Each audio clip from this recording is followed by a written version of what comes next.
Okay. Hello everyone, welcome to the second class. Today the agenda of the classes will be starting with wherever we have left. Like in the last class, we did a complete setup of Java. Then first of all, we installed JDK and JRE on our system. Then after that, we installed, next thing was Eclipse. Eclipse was installed. Then we also set the Java path. Then next topic we covered was installing and downloading and installing Eclipse on the system. Okay, then we created a project and I named that project as Learning Java 0905 2017. Okay, and then we started with one single program, and that was printing hello world. Okay, so I'll be continuing from here, and the first topic which I'll be taking is variables and constants. Okay, so let me quickly give you a recap of how you can download and install Eclipse. Okay, so if anyone is facing any issue in that, do let me know at the end of the class. We can, like, I can share you can share your screen with me. I'll resolve all the issues if you have. Okay, so quickly going through how to install and download Eclipse just in 2 minutes. So for installing Java, the first step was just Google Java download.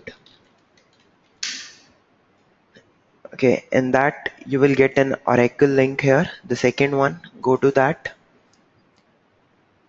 Herein, you get these download links. Okay, so it is directed me to directly the JRE. I need JDK, so this one is the link. Here you can see, let me ping this link in the chat section, and the presentation which I'll be sharing today, you will be having the link in that as well. Okay, now here you can see that there are three sections: JDK, Server, JRE, and JRE.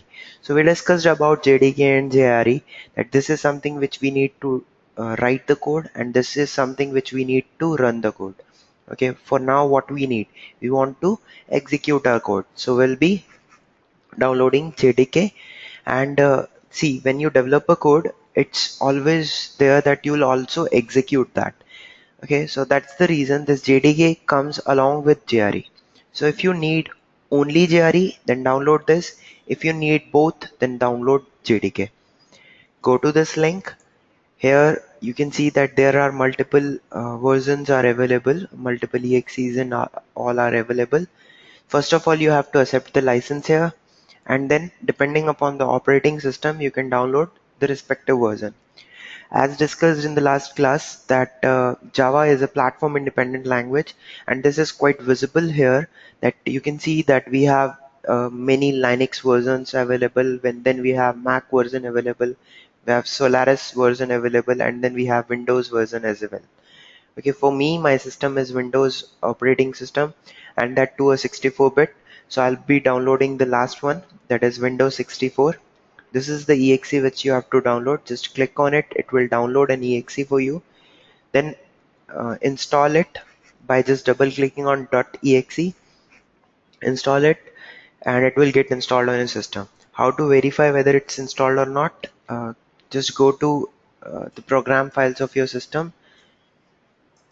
Okay, here in the C program files, just search for Java. Here you can see two versions available. So when you download the latest one, you can see it will be 144 at the last. That means you are installing 144 version of Java 8. Okay, any questions till now?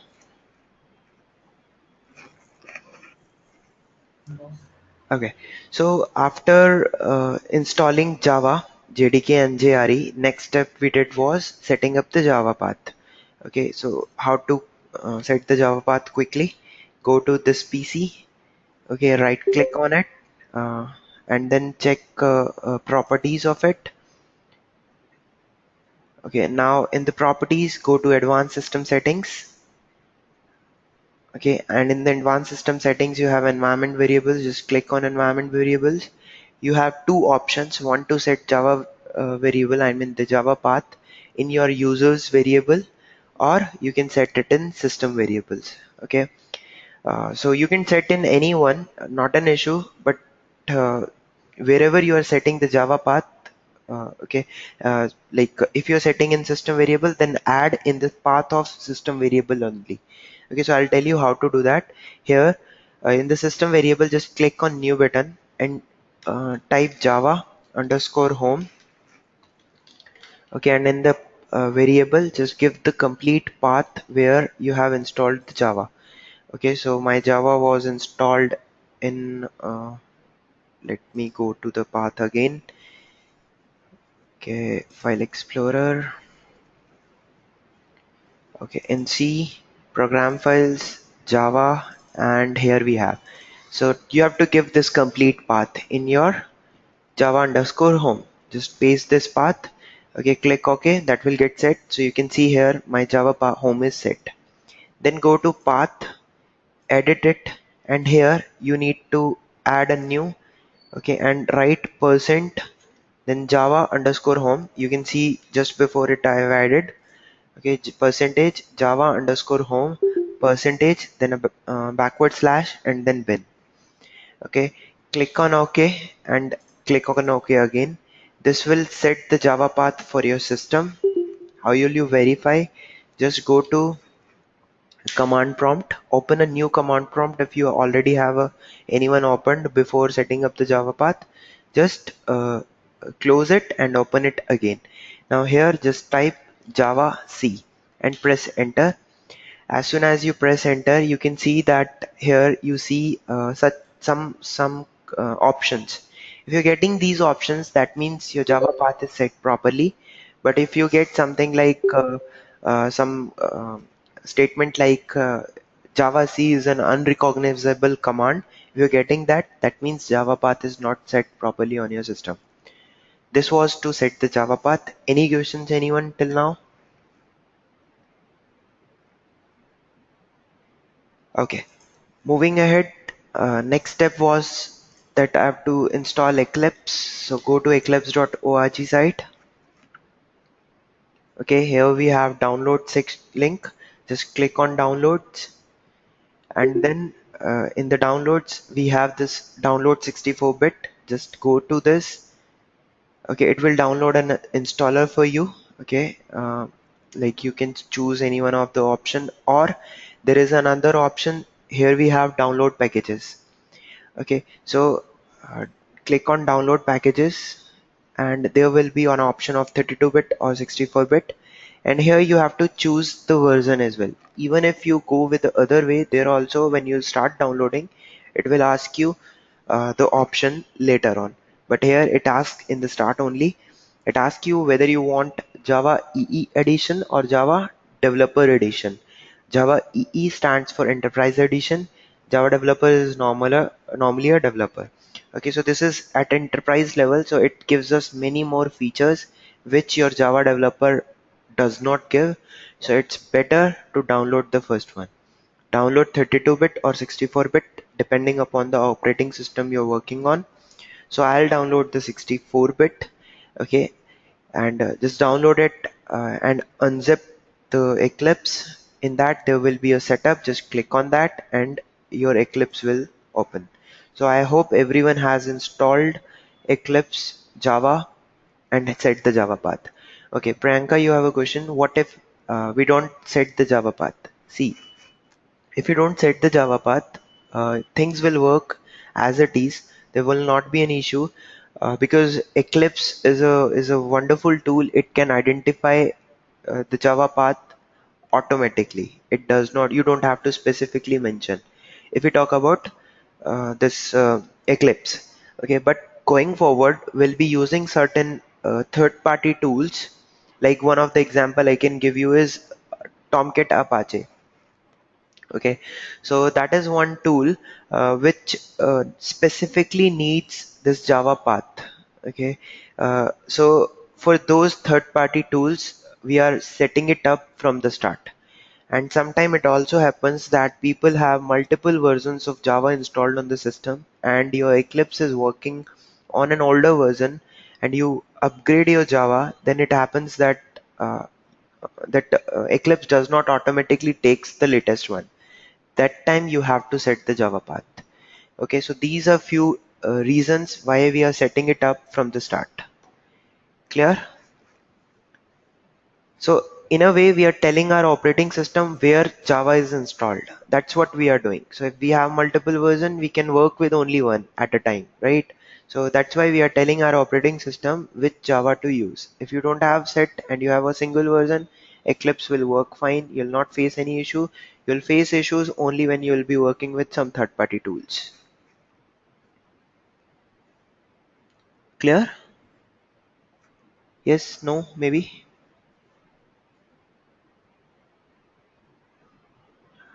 Okay, fine. So moving ahead, so we are done setting up the Eclipse also. Then we created a project. How we can create a project? It's very simple. In the Package Explorer, right click, then go to New, and then there is an option of Java project. For the people who are not getting this Java project option in the start, just go to Others. There will be an option of Others. Go to Others, and here just search for Java project. Okay, just type Java project and you'll see in the list you'll get a Java project. Okay, start with this. Later on we'll also talk about Maven projects and many more. Okay, but for now just stick to Java project, learn the basics, learn Selenium, and then we'll move to advanced versions. Okay, just type Java project. Here is the option. Just select it, click next, and then you have to give a name.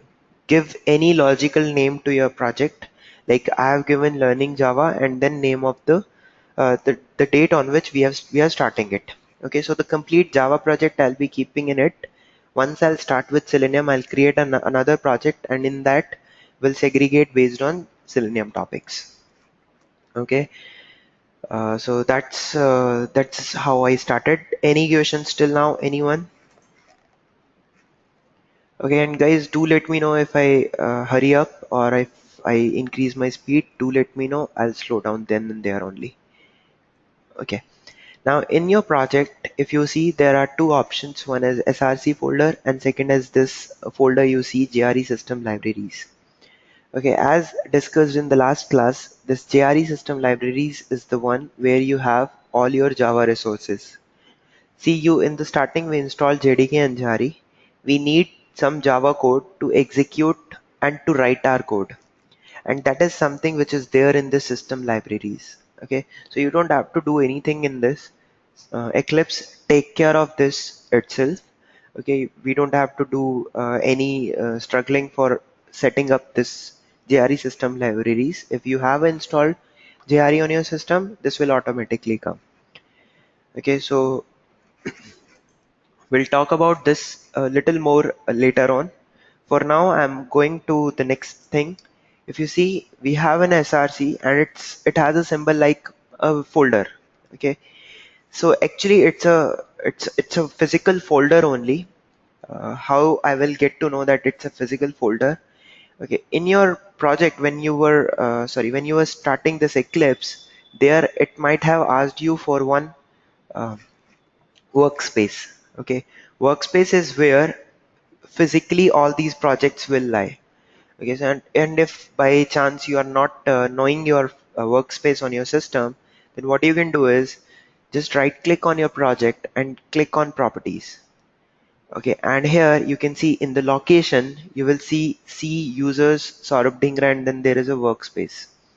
Okay, just copy it and in the package explorer navigate to that path. So this is the path where we have all our projects. Okay, see some of them, if I show you, all these which you see here, okay, are listed down here.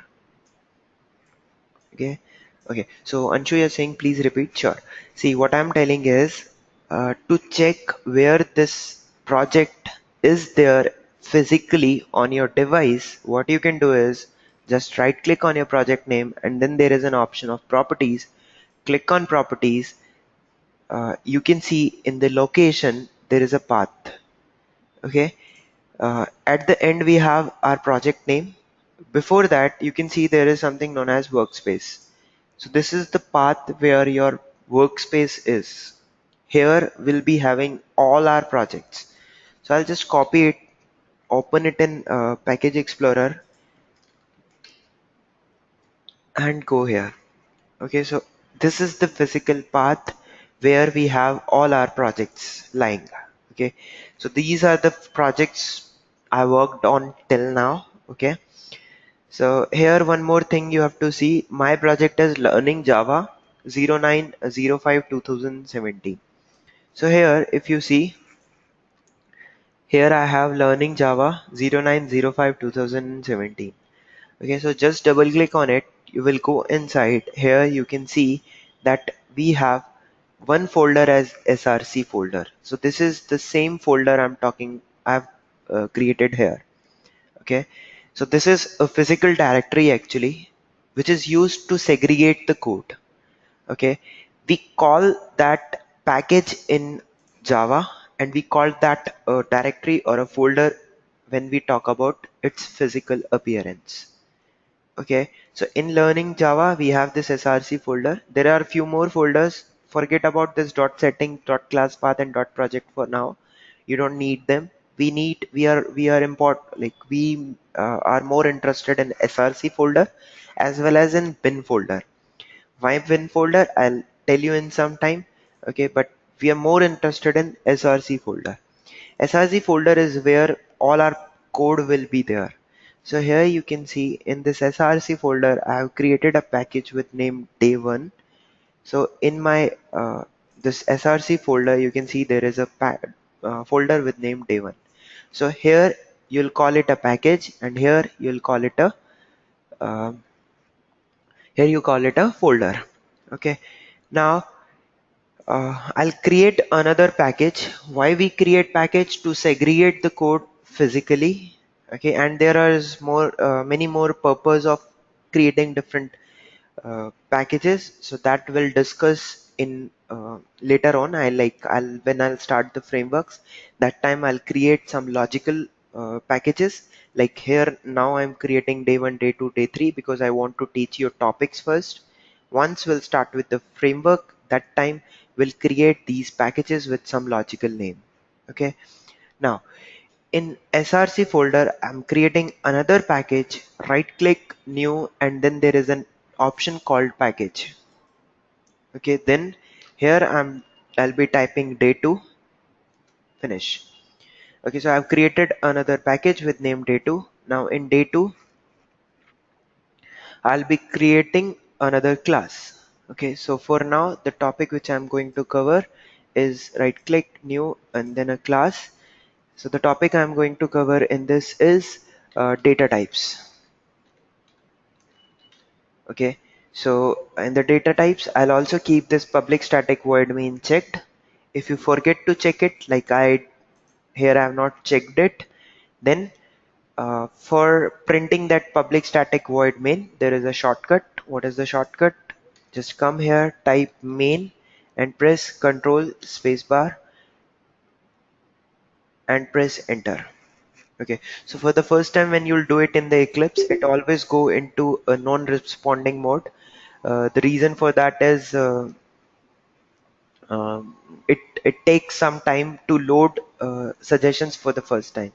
Okay, so here I've written main, press enter, and you can see public static void main is printed automatically.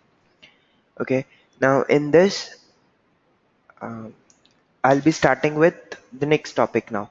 Okay, so in the last class, what we did, we printed something. So to print anything, we have a method known as system.out.println. Okay, this is a pre-written method in Java. What it do, whatever you write in these brackets, it will print that. Okay, so we'll talk about this little more. Now, whatever we are writing in double quotes, it will print it as it is. So if I execute this code, how to execute the code? First of all, save all your files. To save all your files in one shot, there is a shortcut, and shortcut is Shift Control S. You can see all my files are saved. Okay, one more thing I'm going to do now. In your I'm creating I forget to do that in the last class. I'm creating one parking lot for you all. Okay, so what is this parking lot? I'm pressing Control S. Okay, I need to save as, and I'll go one up, go one up. Here I'll create a folder with the name. Sorry, I my bad. I should have just a second. Let me give the physical directory D QATech Hub, and here I'll create a folder and I'll name it QATech Hub. And this batch was started on when was it started? Last week, right? And the date was 03, right? So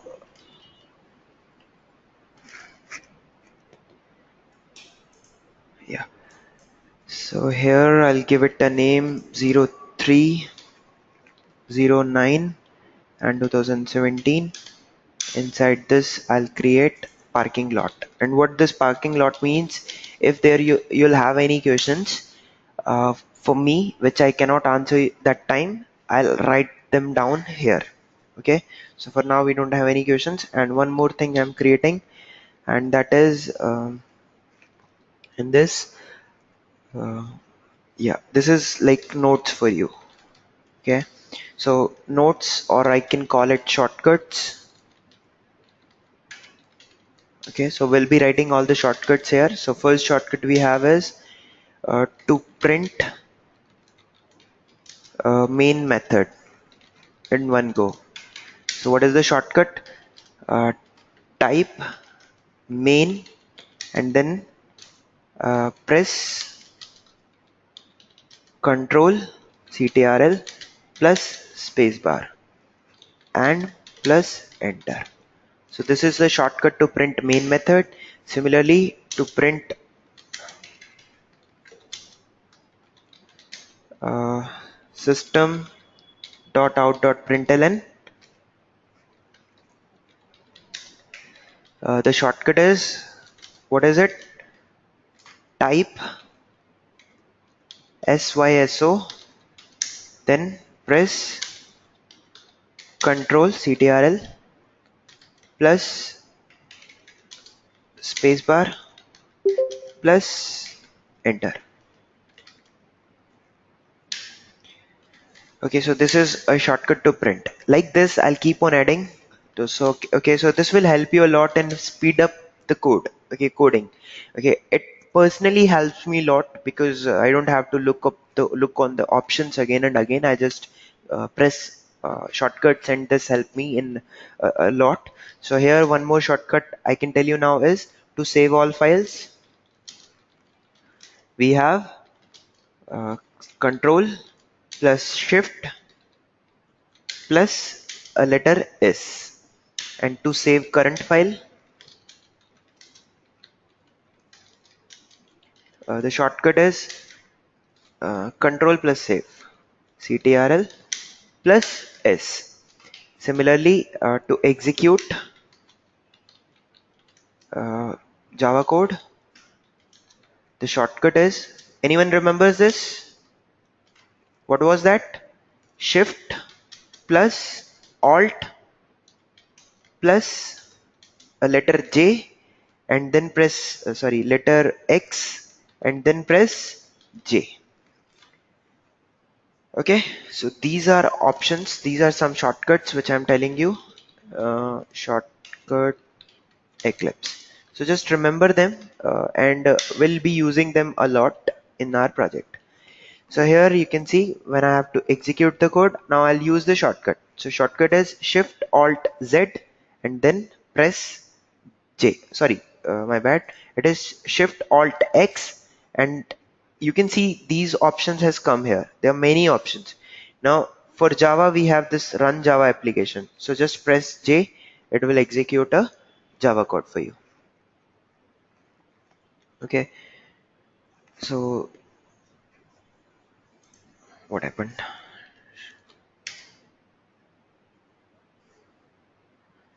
Okay, it got stuck. I don't know. Okay, Shift Alt X and then press J. It's not printing.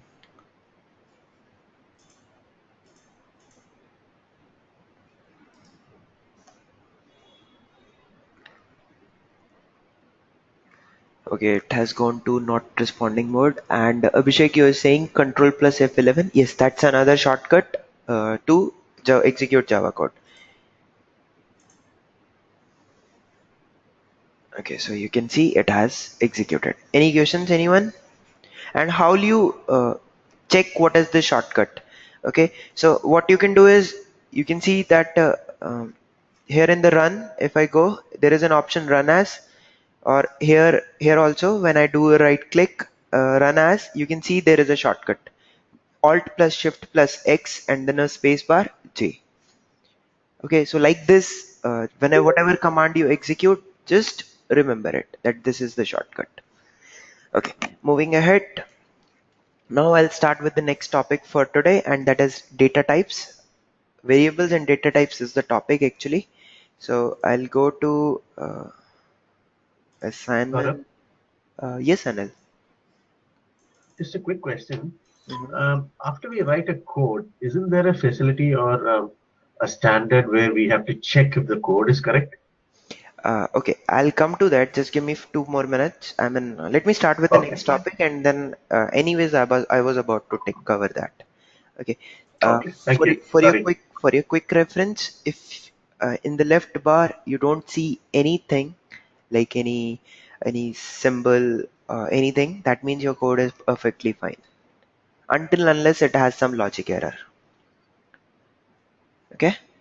Yes, Abhishek, go ahead with your question.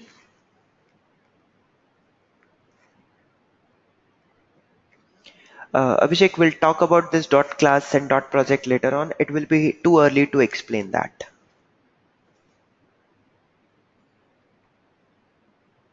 Okay. So these are some physical files. Earlier, when people used to use Notepad++ or Notepad to write the code, that time we had to deal with that. Currently, all these dot class file and dot project file is something which your Eclipse maintains. So you don't have to worry about that for now. Okay. So we'll talk about this dot class path in detail later on. It's not the right time. I can help you, and don't worry, that's a planned topic, so I don't have to add it in parking lot as well. Okay. So moving ahead with the next thing, uh, the topic for today is I'll be covering is just give me a second. Let me open the PPTs. Yeah. Okay. So I'll be using very less PPTs just to show you what we are covering. I have created certain PPTs. Okay. Otherwise, most of my focus will be on practical aspects. Okay. Let it open. Okay. By that time, anyone has any questions?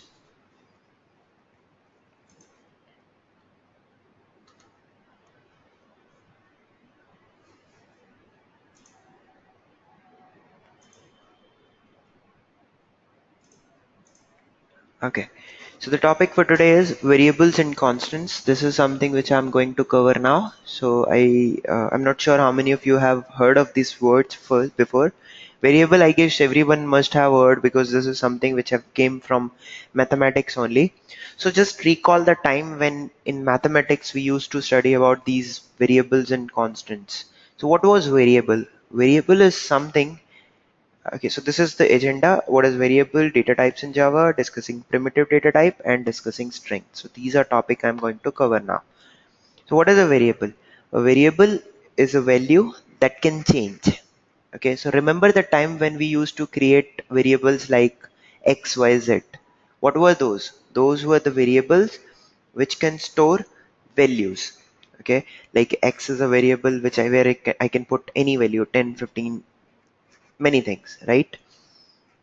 In any programming language, we deal with data which can be constant or fixed or which does not change, or and it can be variable that can change. Okay. Now, how what all we have in a variable? In a variable, while defining a variable, it always has a name, a value is assigned to it, and it belongs to a type. Okay, so I'll give you certain examples. Like I'm saying something like, let me open the Eclipse. In here, I'm writing something like this. I'm saying int. I'll tell you what this int is. my first variable. Okay, I did this. So what it means? It means that I'm creating a variable whose name is my first var and its type is integer. This int means integer. Okay, so by doing this, what I'm doing, actually I'm telling my operating system that I need a memory space, okay, whom I'll call this my first name, and what I want to store in it, I want to store integers value in it. Okay, so here what is this int you see? Int is a data type. So what is a data type? Variables are nothing but reserved memory location to store values. Memory is allocated to a variable based on the data type. Okay, so you have to tell what is the data type. Based on that, it will store, it will create a memory location. Who? Operating system. Okay, so why we need to tell our operating system what kind of data I want to store? Because every data type has a different size. If I talk about integer, that has a size, and the size of the variable, size of the data type also depends on the language we are using. So as we are using Java programming language, I have listed down all the Java related data types first and their size as well. Okay, so let me first talk about the different data types and then I'll move to their size. Okay, so if I talk about how many data types we have two types of data types. One is primitive and second is non-primitive. Okay, now what is primitive data type? Primitive data types is one which are predefined by your programming language and are named by and have a name by a keyword. Okay, you assign a keyword to it. So if I list down all the primitive data types, then the count is 8, and here is the list. We have byte, short, int, long, double, float, boolean, and character. I'll talk about each in detail, but for now this is a list. Out of this list, we have seen this int word. And you can see in my project, when I write this int word, you can see its color is changing. In the Eclipse, its color is changing. Its color, this public color, this static color. So what are these words with this different color, this purple color? They are actually the keywords. As I was telling you, that primitive data type are defined by programming language and are named by a keyword. Okay, so that's what a primitive data type is. We'll talk about each in detail, but any questions till now? So in short, if in one line I have to tell what is a variable is something which stores or which varies. Okay, it stores certain type of values. That value depends on the data type. Okay, as soon as you declare a variable, operating system, like it tells operating system that I need a memory space for this type of variable. Okay, so your operating system will create a memory location based on the data type and its size. Every data type has a defined size, so it will create a variable, a memory location, and allocate a memory location of that data size. Clear, everyone?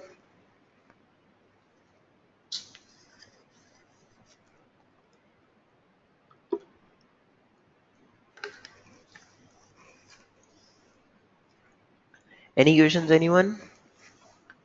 Okay, moving ahead. So you can see we have different data types. So let's see them one by one. Okay, in like working with Selenium, we don't need all the data types, but still I'll tell you few things about each. Okay, talking about the most used one. Okay, and I mean, this will be the one which you'll be using almost 70% of the time, and it is int. So what is this int data type? Int data type is something which can store an integer value. Okay, actually for integers we have four data types. What are those? The first four which I have mentioned: byte, short, int, long. All the four are of integer type. Then what is the difference? Difference is the size. Byte is of 1 byte. Okay, the memory location of 1 byte. 1 byte means 8 bit. That means 8 bit of values are stored, and values are stored in binary value 0101. So if I say what will be the minimum and the maximum value, then minimum will be 1 minus 128 and maximum will be 127. So this is the range in which values are stored if I talk about bytes. Okay. Similarly, if I talk about the second data type, that is short, has 2 bytes in size. Okay, that means 2 bytes of size will be allocated. And if I say what is the minimum and the maximum, minimum will be this minus 32768, and this will be 32767. So you can store values in this range. Okay. Talking about the int, it has a size of 4 bytes, and here you can store values from this range to this range. Okay, similarly long, it has a 8 byte size and it can store values from this range to this range. You can't even remember this range, so it's a very big range. Let it be. Okay, so is it clear for the first four? Okay, now here the first step which I've done is this is known as declaring a variable.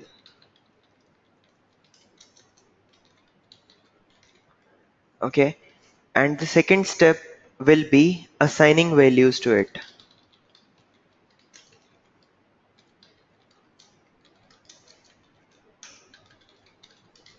Okay, assigning values to it. Now you can see that something when I'm writing with it, this double slash, it's getting something faded out. It's in green in color, right? So what it is, what does it mean? This means that it's a comment. Okay, it's a single line comment. Wherever you'll put this double slash, it will get commented out. You cannot that will not be a part of your project. So I'll remove these comments. Okay, so next will be I'm writing my first num variable, and here I'll assign some values to it. The value which you can assign to an integer value must lie between this range. The range is this minus 214 this to this. Okay, so this must lie in between this. So here I'll say, let's say 56. So what does this 56 means? This 56 means that I'm assigning a value 56 to a variable, and the name of the variable is,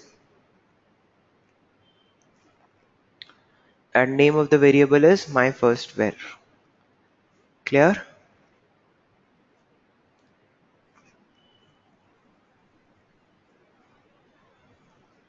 Okay. Moving ahead, how will I get to know that this value is stored? So what I'll do, I'll print that value to show that this variable has 56 as a value. So what I'll do, I'll just write syso, control spacebar and press enter, and here I'll say my first number is my first var. Okay, as soon as I execute this,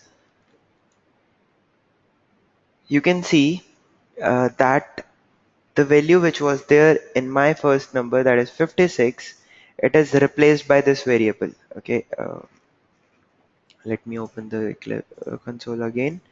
Okay, so here you can see whatever was there in the double quotes that got printed as it is.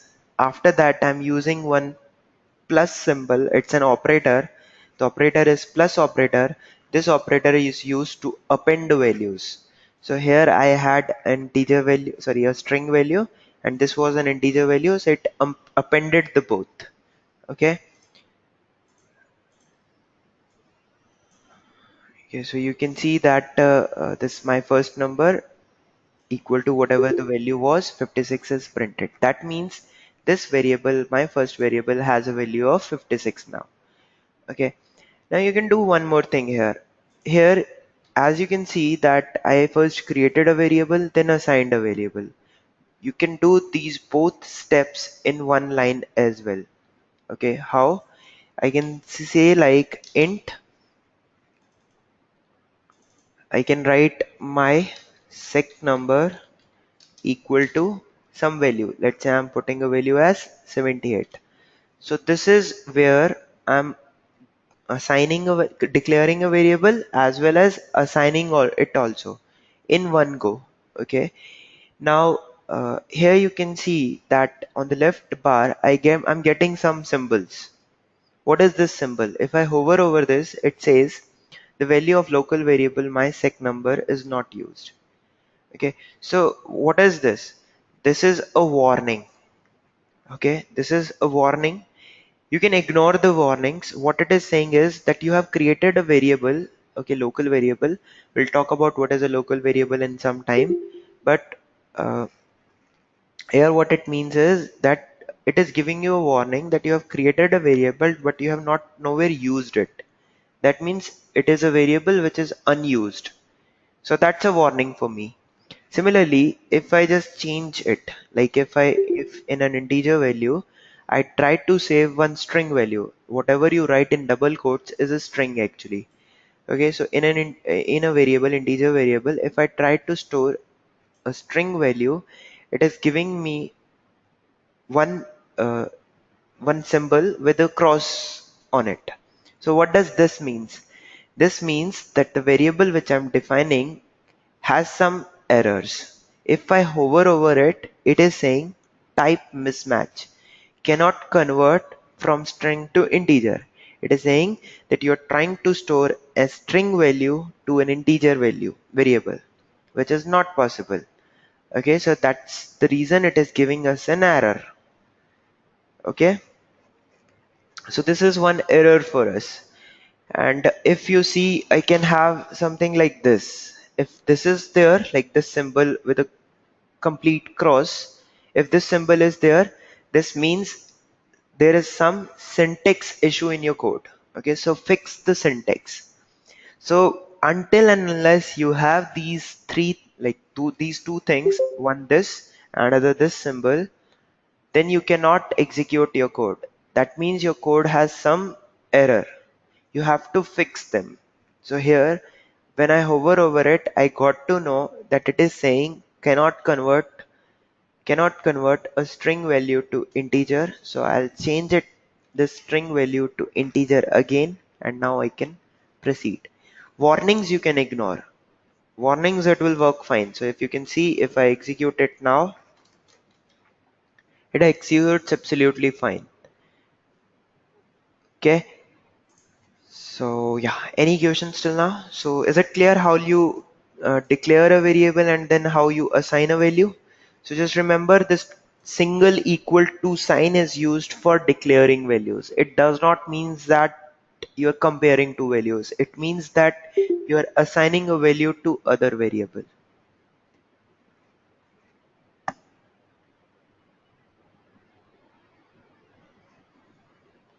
Any questions, anyone till now?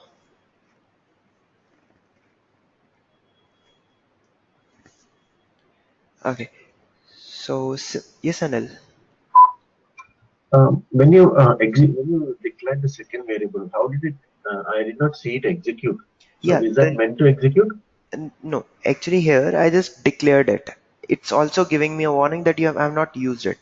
So Okay. if I write a command to print it, I'll say system.out.println and I'll say second number.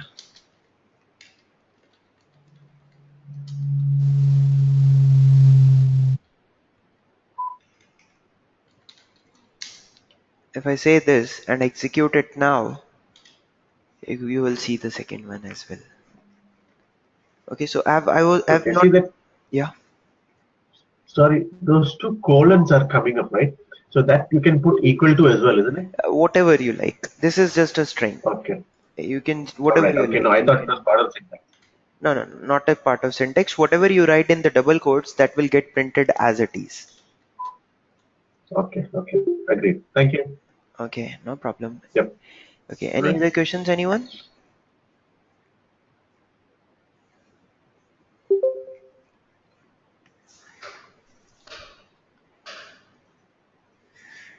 Okay, moving ahead.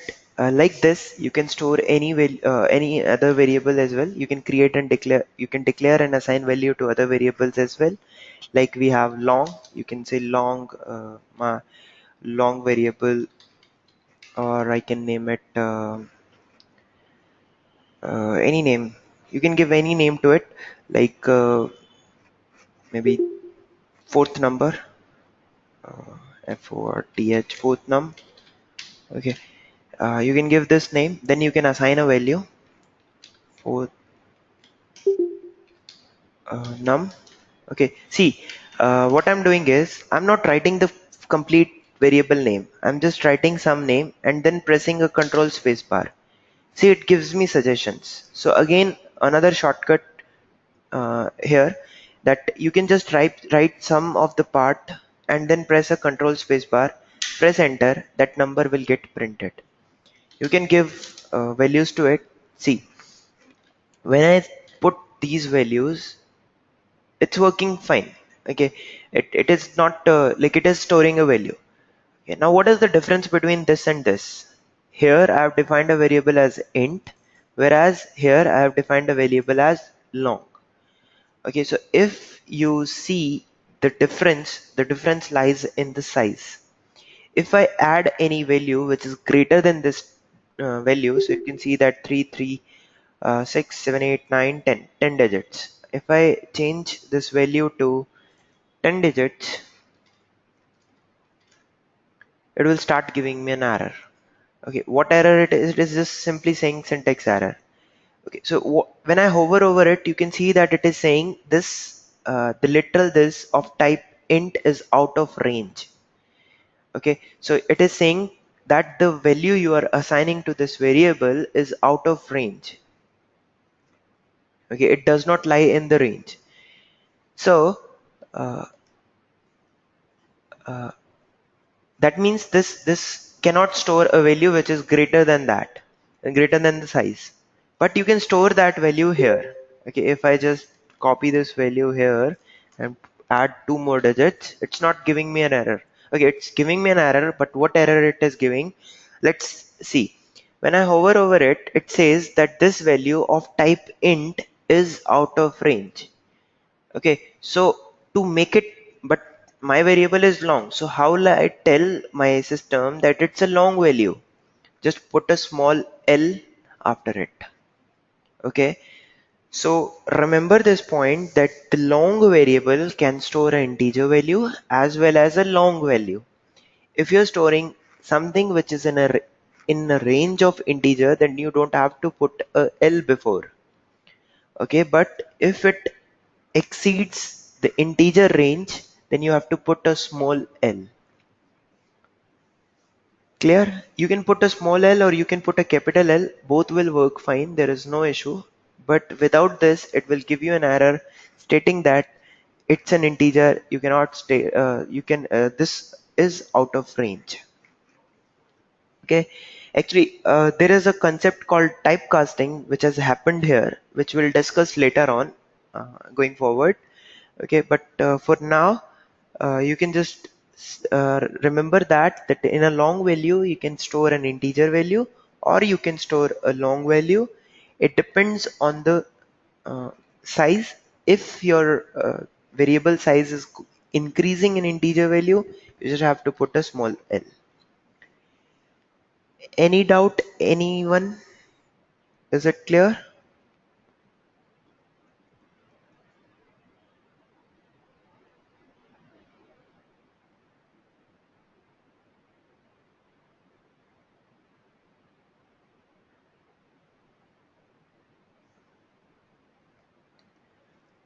Okay, awesome. Let's move ahead then. The next thing we have is, I'll save it. The next thing we have is other variables, other data types. So similarly, this byte and short will be there. You can just define byte, you can define short. Only values till this range you can store. After that, beyond that, you'll not be able to store. Then to store decimal values, we have two variables. One is float and second is double. The difference in is in the significant values. What do you mean by significant values? The values or the digits after dot. Okay, so in case of float, you can have max of 6 to 7 digits. In case of double, you can have max of 15 digits. Okay, after a dot. So that's the range of float and double. Any questions? I'll try to give you how you can store. So here I'll copy this. I'll also say long number, and here we'll just copy paste this. So just like your integer was printed, this will also get print. I'll show you once. Let me just define one more. So I'll define one more variable here. Okay. Abhishek, which part you want to repeat?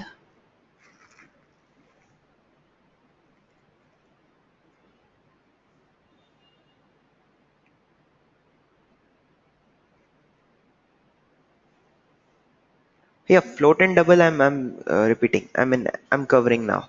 Okay, so here you can store, you can create a double variable. So I'll say double, give it any name. My first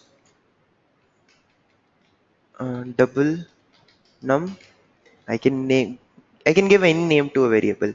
Okay, so just remember that give a logical name, and then I'll say my first double num is equals to 78 point some digits. Okay, so it can store a double value. Okay, now I'll just print it. Here I'll say first double value is,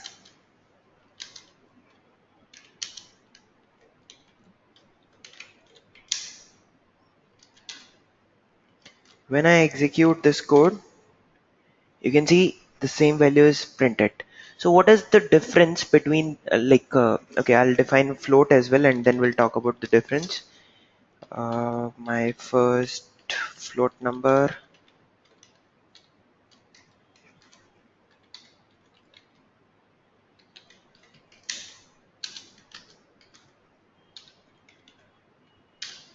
okay, so here you can see that it is giving me an error. When I hover over this error, what it says type mismatch, cannot convert from double to float. Okay, again it's a concept here that whenever you're defining a float variable, just put a f after it. Okay, so what is the difference? The difference is in the size. Here, when you're defining a float value, you can go maximum of 6 to 7 digit after a decimal. Here you can see the values which we are storing, that can have maximum of 6 or 7 digits, whereas in case of double you can have maximum of 15 digits. This is the difference. So when I'm defining here, you can go up to 15 digits. Here you can just go up to 6 or 7 digits. Put a if after it, it will become a float value. Don't put anything, it will remain a double value. Okay, and in Selenium, I've never used these values. Frankly speaking, uh, for your interview purpose and for your knowledge, you should be aware of what is a float variable and what is a double variable. But in real time, when we talk about Selenium, we'll never use them.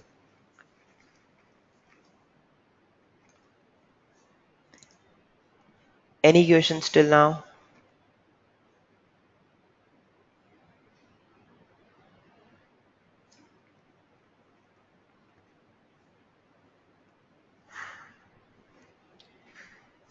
Okay, so I can simply print this value as well.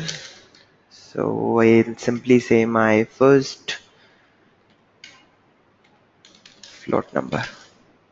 Okay, when I execute this code, you can see simply the value is printed. So when you execute this code, you can see that I'm printing. So F will not print. F is something to tell your compiler that, or your operating system, that I'm going to use a float value. That's all.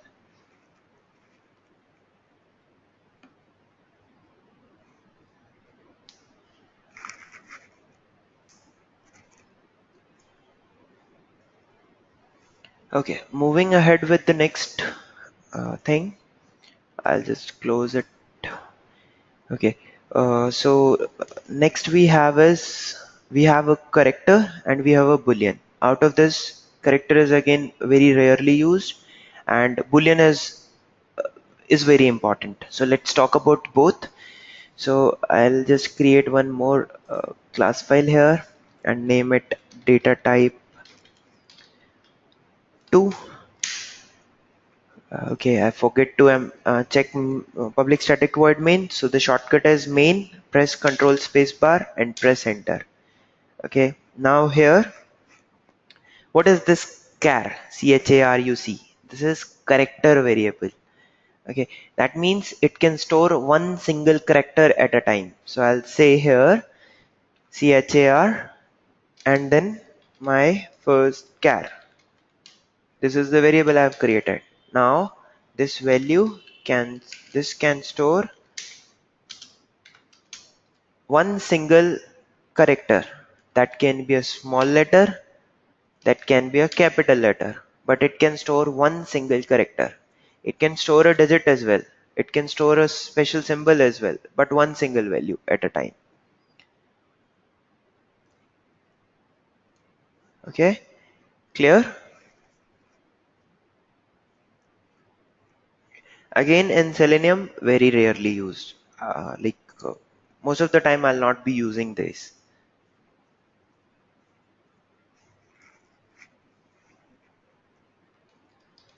Fine. Moving ahead with the next one. Next is, if I talk about the next we have is Boolean variable.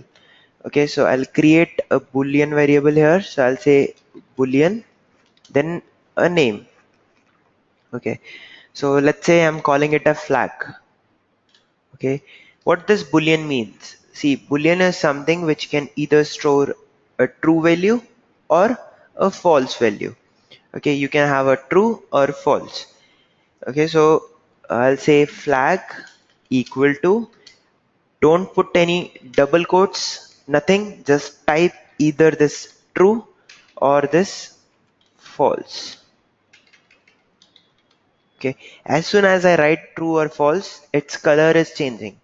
That means these true and false are also some keywords. Okay, okay. So we'll use this type of data type to take some decisions. Like I have to choose between two, something like that. In that case, I'll be using this flag or this Boolean variable.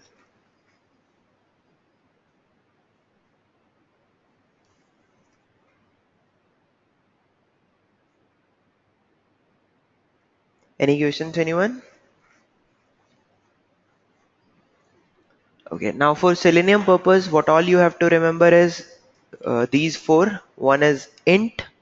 Okay, long will also use int long. Then remember double and boolean.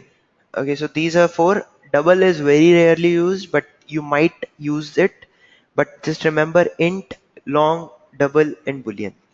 Okay, though I guess all the other variables you'll also remember. They're very simple. First four are of type integers, which can store an integer value. Where they vary in the size of the variable. Next we have is double and float. Uh, how they are different? They are different based on the precision we have, like the significant digits we have after a decimal. So that's where this double and float varies. Talking about boolean and characters, a boolean is something which can store boolean type of value, true or false. Next is char. Char is something which is a character type, which can store one single character at a time. So here you can see we have a single character which can be stored. So that's all about the 8 primitive data types. Any questions, anyone?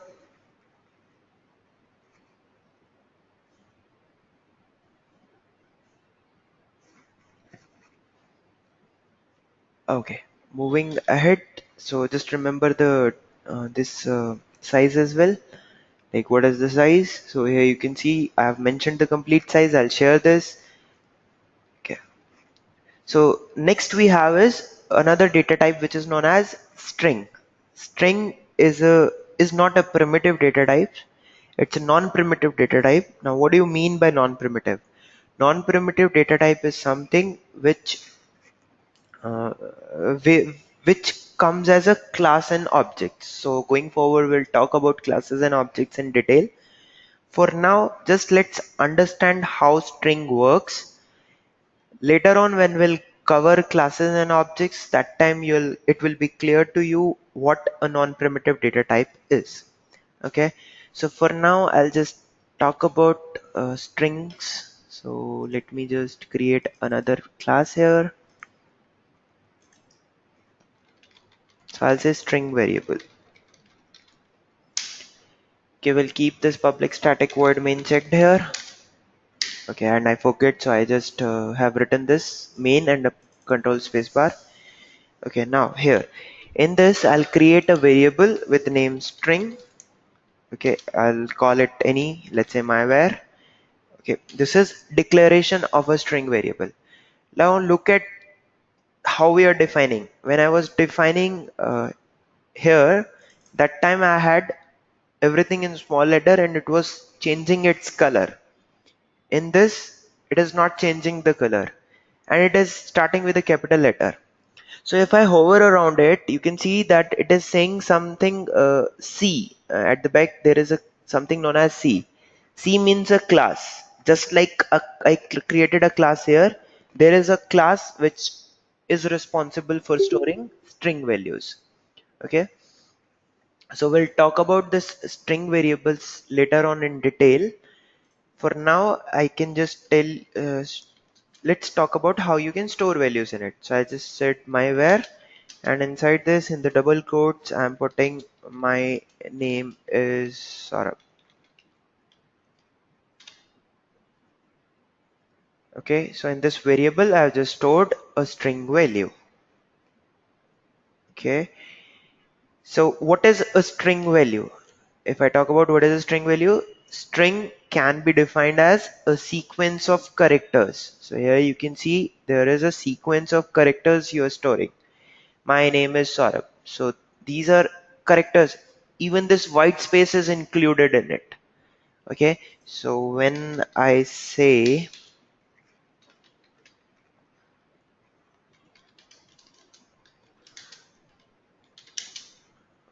hi, here I'm putting the name. So I'll say my var. When I execute this code, you can see that after this string is whatever we have defined in the variable, that is get appended.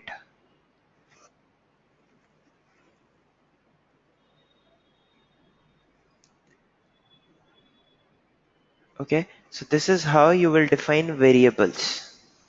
So this is string type. Whenever you have some character array, it will be, and this is again the most used one in Selenium.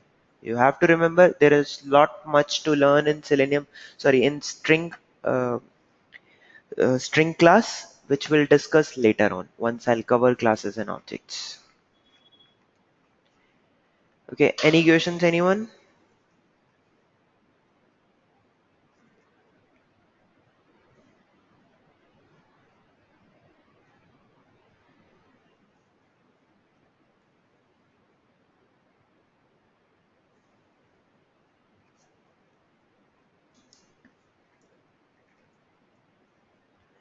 Okay, that's all in variables and constants. We'll talk about it in more detail with the operators, like what all you can do with these variables. Okay, so that we'll talk about in our next topic, that is in operators. For now, if you have any questions, do let me know. Otherwise, we can go for a break and then we'll continue with operators.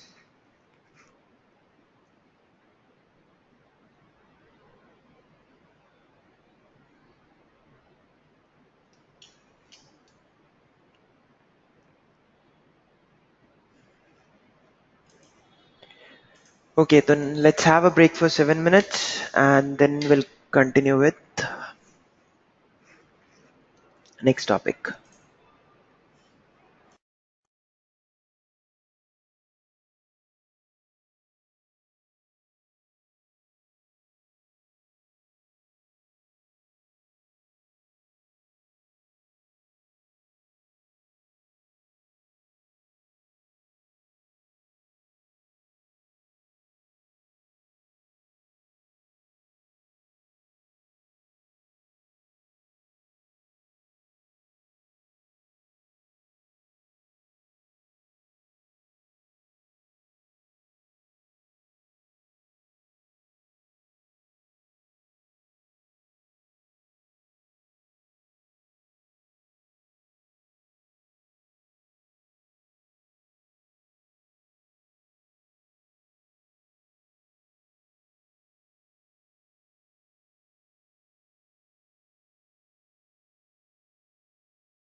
Okay, we can continue now.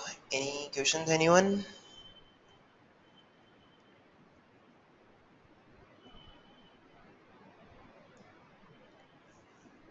Okay, so the next topic which I have is, let me quickly open the presentation for that.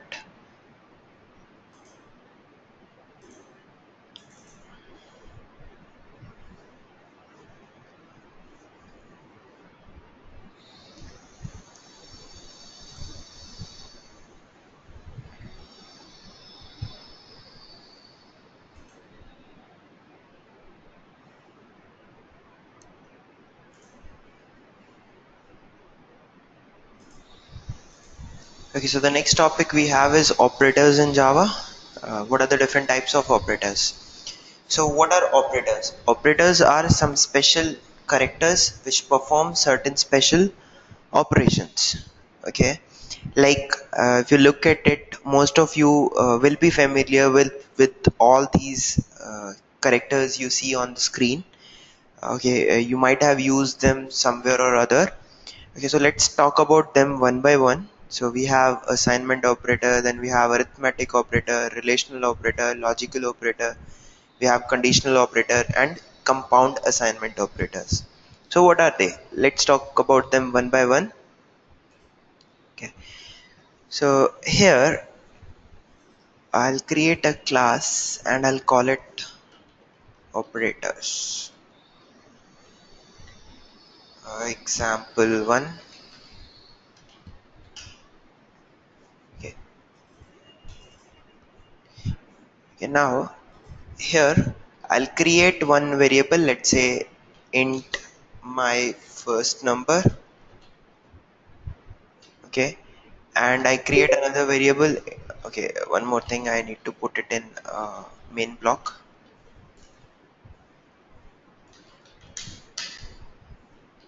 Okay, I have created another variable with name second number. Let's call it first number, and let's create another number with name sec number. Okay, and I create another variable saying int total. Now, till now, for all the variables, we were just assigning the value. So I'll say first number equal to some value, let's say 19. And similarly, I'm saying second number is equals to some value, let's say 89.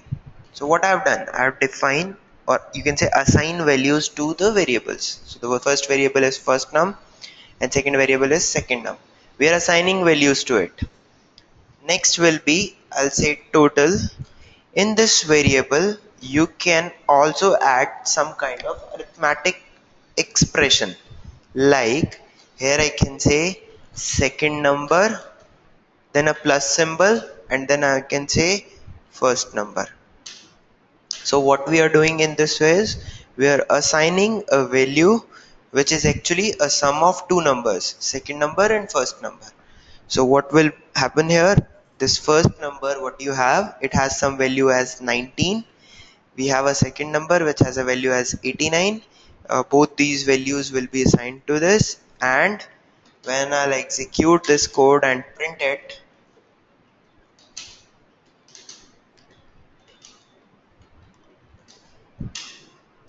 when I execute this code, you will see that the sum is printed in here. 19 plus 89, that is 108, is printed in it. Okay, so you can also have a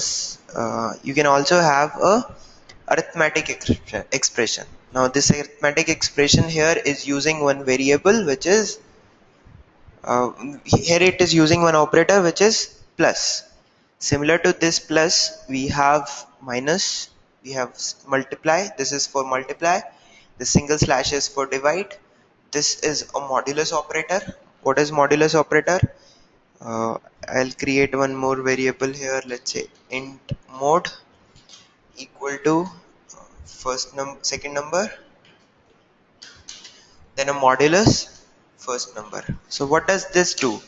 This gives us that when we divide second number by first number, what is the remainder? So it gives us a remainder. Okay.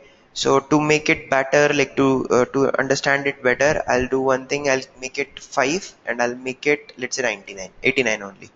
So when I divide 89 with the number 5, what is the remainder I get? I'll get a 4.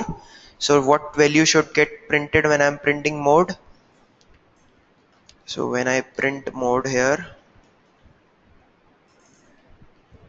mode, or you can say modulus, when I print that,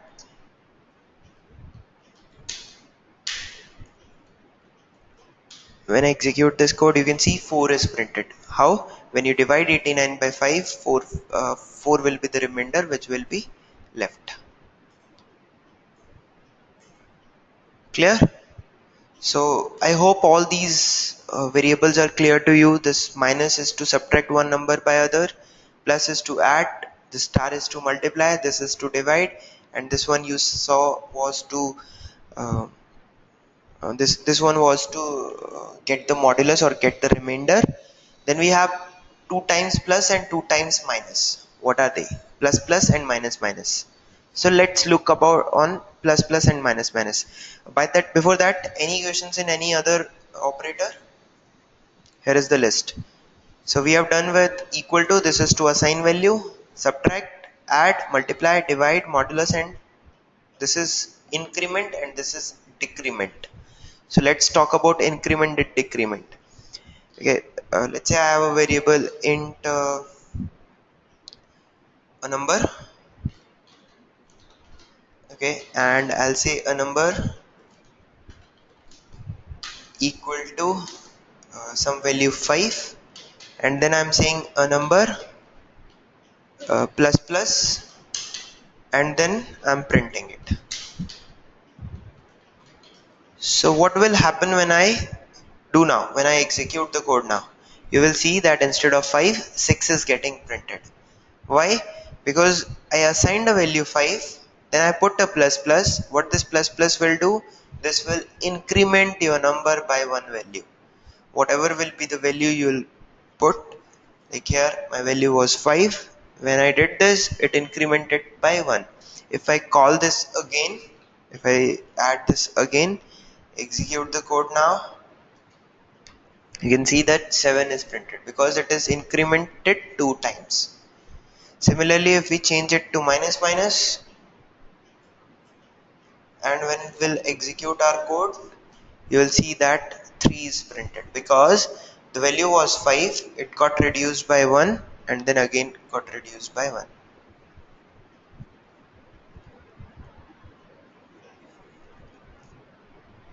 Clear? Any questions? Guys, I'm pausing for a minute. I'm getting an important call. Just give me a minute.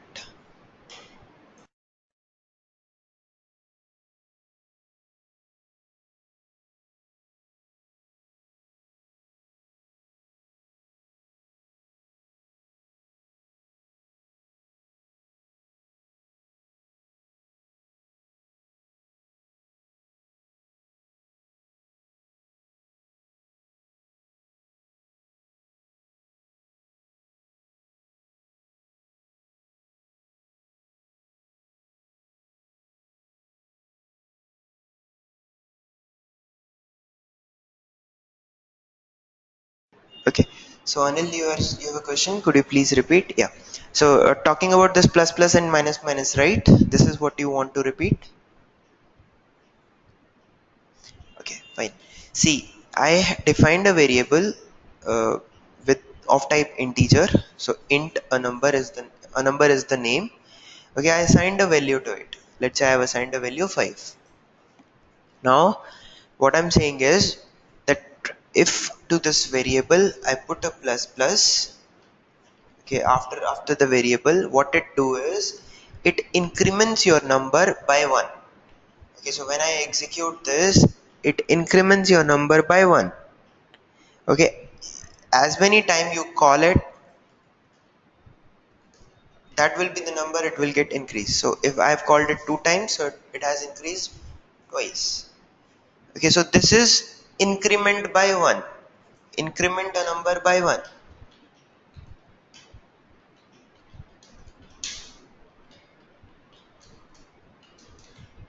Okay, similarly, we have, let's say I have defined another number above.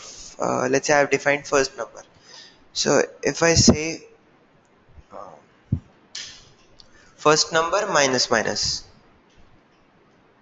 okay, and here I'll say a number is this, then I again put a plus symbol, and then I'm saying and first number is this. You see what I'm doing now? I'm decrementing first number by 1. So when I'll execute it, you will observe that this value was 5, it got incremented by 2, value got printed as 7. Then we had this number, first number, the value of this was 5. When I executed this minus minus, okay, what happened? Okay, and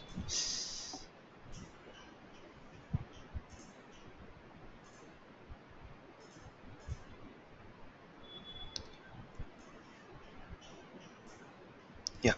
So the value of first number was 5. When I called this minus minus here, it got decremented by 1. So this is to decrement by 1.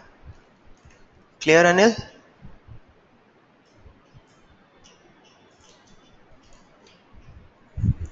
Okay, so this is to increment and decrement numbers. Anyone, any questions here?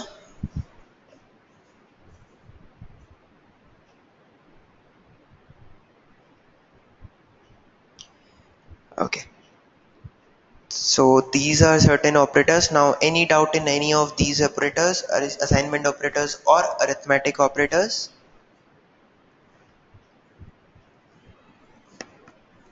Okay, then we have relational operators where we have greater than, less than, greater than equal to, less than equal to and not equal to. Okay, so these are certain relational operators. They make more sense when we'll talk, I'll be able to explain them in detail when we'll talk about conditional statements. Okay, so after this I'll start with conditional statements, and that time we'll discuss about this. So here we are finding a relation between two things. Like if you have two integer values, you want to see uh, which one is greater. So you can use this.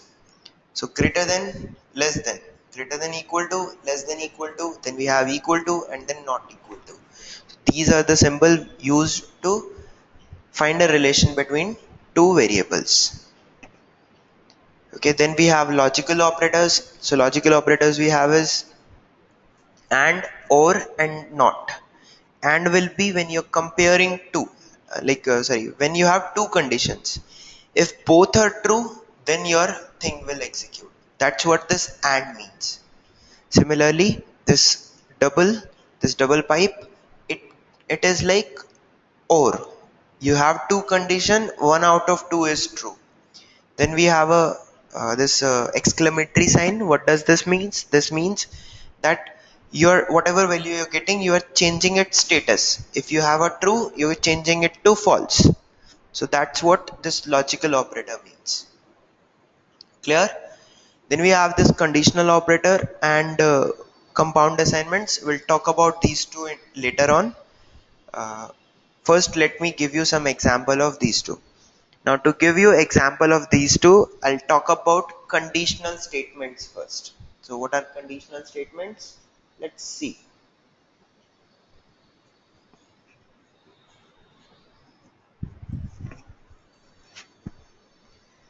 Okay, so here I'll say conditional statements. Okay, we'll put public static void main checked here.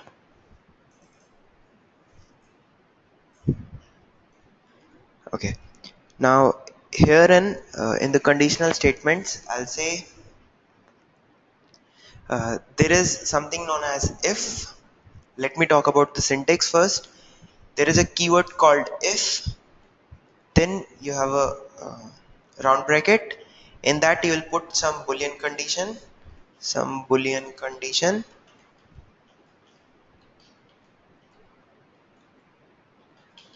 Okay, and then you have body.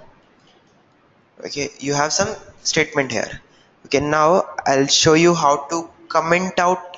Okay, let it be. So is the syntax clear to all? What is the syntax? Syntax is if, and then in the bracket you'll put a boolean condition, and then you'll write the statement. So let's write some condition here.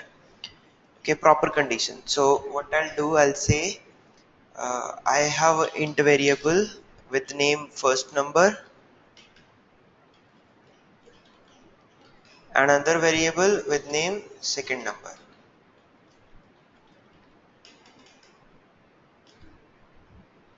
Okay, and let's assign some values to them. So I'll say first num equal to some value 90, and second num equal to, say, let's say some value 78. Okay, now I want to put a condition. I'll say if first number is greater than second number, I'll simply say here first number is greater. Okay, so here we are putting some condition. It's giving us some error. Okay, so the error is because we are using the different names. So here I'll change it to num. So here I'm saying if first number is greater than second number, I'll simply print this. So let's see what happens. When I execute this code, this condition gets true. Okay, so this condition gets true because my first number is greater than second. So it executes this. But what will happen if I change second number to a greater value? Okay, when I execute this code, you will see nothing is executed. Okay, okay, actually, yeah, let me open the console. It's actually executing, but as we have not put any condition, so nothing is executed. Why? Because when it started, this condition was not true. Okay, so once this condition is true, then whatever is written in that if statement will get executed. But if this condition is not true, then nothing will execute. Then in that case, sometimes we have a requirement where if a condition is true, execute something, else execute something else. So I'll put a keyword here else, and I'll say system.out.println, and here I'll say second number is greater. Now once I execute this code, you will see second number is greater is executed.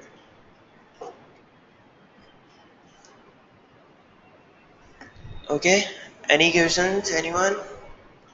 So this is our if condition. I mean, this is if condition, then if else condition. Like this, you can have n number of conditions. Okay, like I can have one more condition here. I said first number is greater, then I said second number is greater. There can be a condition where both are equal, right? So here, after this else, I can put another if. If, put a condition. Condition is if second number is greater than first number, then print this. Else, if none of the two matches, then print both are equal.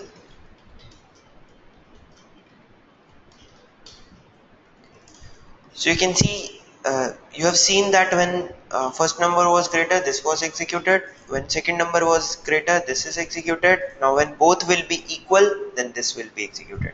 So once I change them to equal, you will see that both are equal is printed.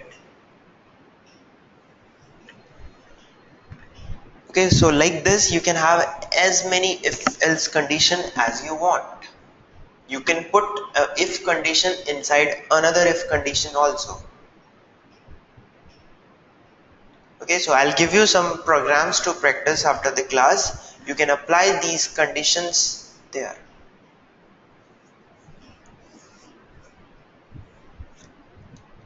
Any questions till now? Is this clear that how we are putting if, then else if else, and then else if also included? Okay. Anshu, you have a question. What the key for to check compiler goes to which line? Okay, so that is something known as debug mode. I was just about to start that. Okay, so now I'm going to tell you one of the best feature of any IDE you can use. IDE, I mean Eclipse, one of the best feature of Eclipse which you can use, and just remember it or practice it as much as possible, because if in real-time projects, when you'll start writing projects, that will be the best thing which will help you. Okay, so we'll start with it, and then uh, almost every class after this, whatever I'll write, I'll show you or show you the code in debug mode. Okay, now what is a debug mode? Debug mode, if currently you see when I execute the code, it executes in just one go. Quickly it executes and do whatever we asked it to do. If you want to see execution of each and every statement, then you can put a breakpoint here. So the bar you see here, you can put a breakpoint. How you can put? Just right click and say toggle breakpoint. Okay, what happened? Okay, so or you can just double press also. Okay, so like from here actual logic is starting. That's why I can put here only. Okay, so as soon as you press a double click on this blue bar, it will create one breakpoint for you. If you double click it, it will go. So double click comes, double click go, or right click toggle. Okay, and when you have to execute your code, you have to do right click instead of run as. Now you have to do debug as. Right click, debug as this, and the shortcut is alt shift D and then J. So execute this.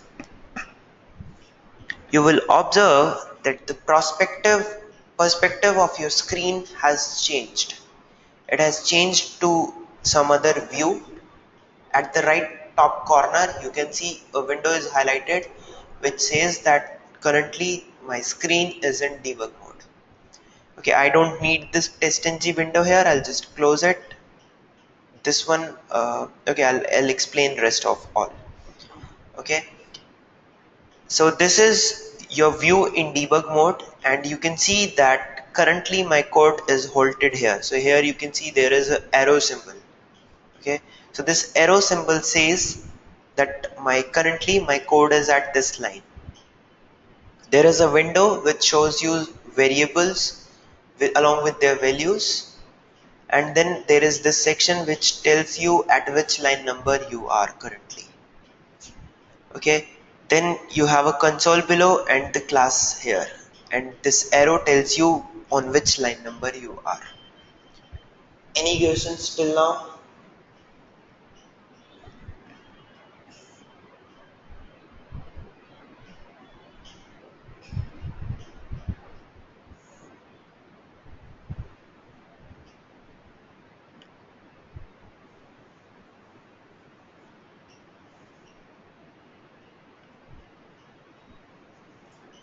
Okay, so moving ahead, what is next thing?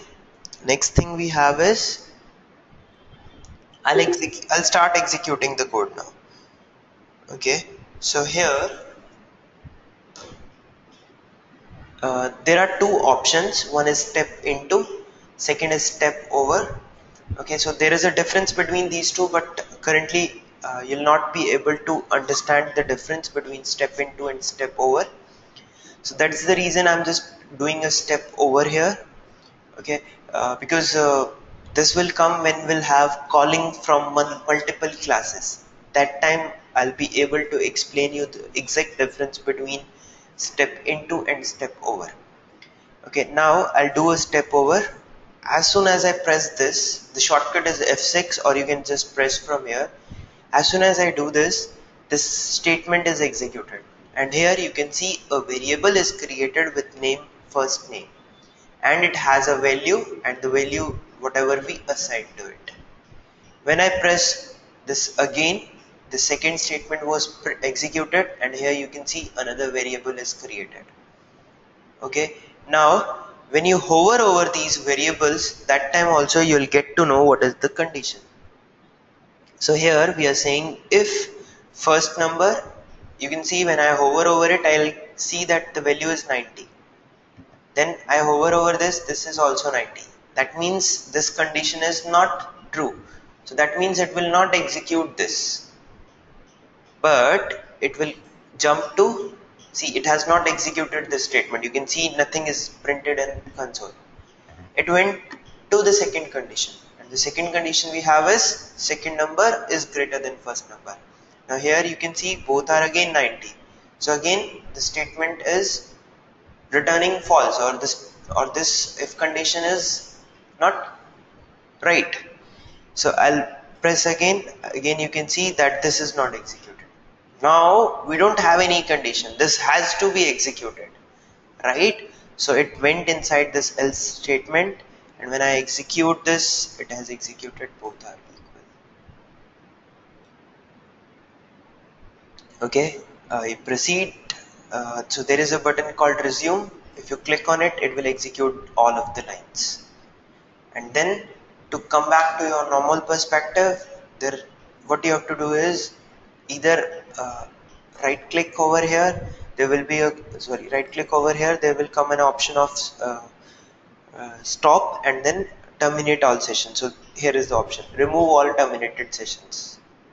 Okay, either do this, right click and remove all terminated session, or there is an option here. Here, just click on this, it will clear it out.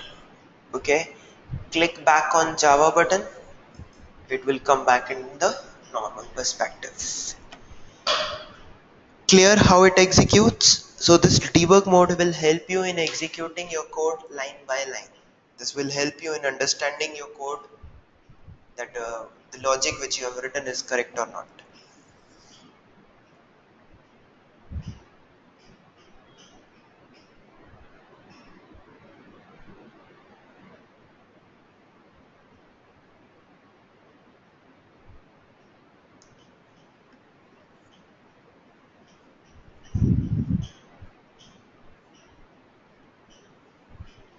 Okay, any questions anyone here?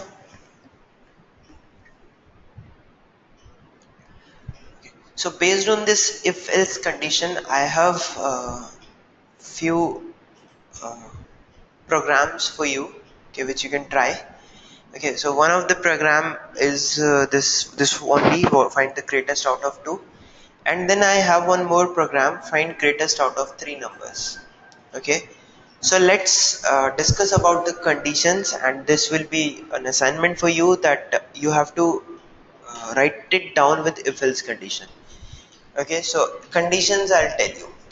Okay, so what all conditions we have? We have, let's say we have 3 numbers a b c, a comma b comma c, right? Then we can put conditions like if uh, a is greater than b, and okay, so let me just explain this code, and then others you can try home. So I'll create one more class here, right click new class, and I'll say greatest of 3 numbers.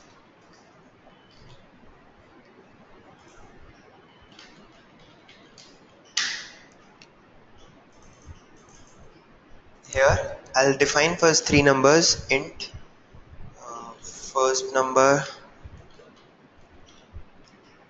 then second number, then third number. So you can define multiple variables in single line as well. Okay, now let's assign values to them. So it will be first number uh, equal to, let's say, some value 10. Then I have a variable with second number, and let's say I put a value as some value, and third number, let's say 56. Okay, so what all condition can I put? Can I say if first number is greater than second number? Okay, so this is my first condition, right? Okay, also I want to say and if first number is also greater than third number, that means my first number is greatest of all. So can I say first number is greatest?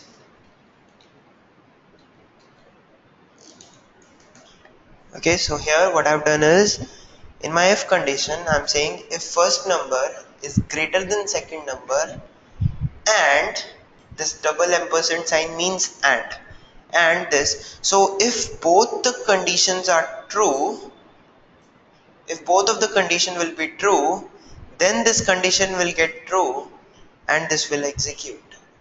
If any one of the two fails, that means my condition is fail, and uh, this will not execute.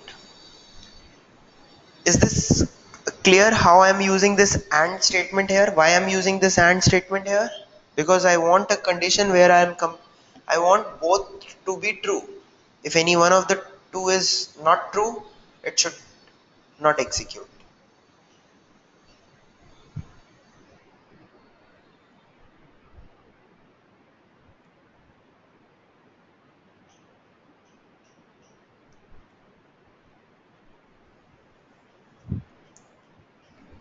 Okay. So moving on, I'll say else if I'll say, see, I have taken one condition of first to be true, first to be greatest. Then I'm putting second condition where I'll say second number is greatest. So I'll say second number is greater than first number, and second number is greater than third number. Okay, so this is next condition I put. So if this will happen, then second number will be greatest. Similarly, I'll put another condition where I'll say that third number is greater than first number or second number, or I'll say just change this conditions.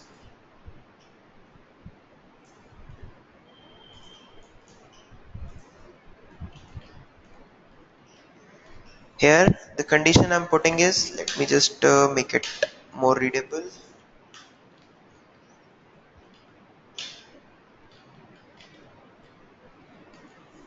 Okay, so here this is my first condition, this is my second condition, and this is my third condition. If this is true, then this will execute. If this is true, then this will execute. Else if this is true, it will execute. Okay, do we have any other condition left here? Anyone?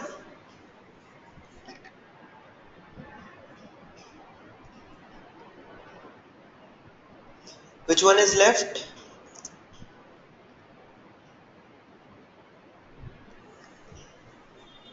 Okay, one of the condition is left is else if, again I'm putting if, when all the three are equal.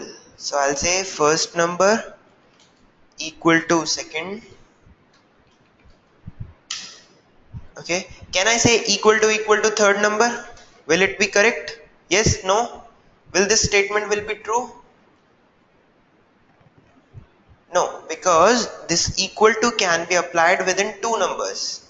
Okay, So here I need to put a bracket, and then I'll say and this first number is also equal to third number. In that case I can simply say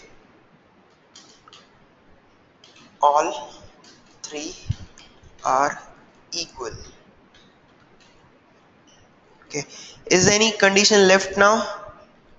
Yes, there is one more condition. There are rather three more conditions which are left, and those are else if, what is the next? My first number is equal to second number, but it is greater than third number. When two of the numbers are equal, first and second are equal but greater than third. Okay, so the condition here, I mean the what will I'll say here,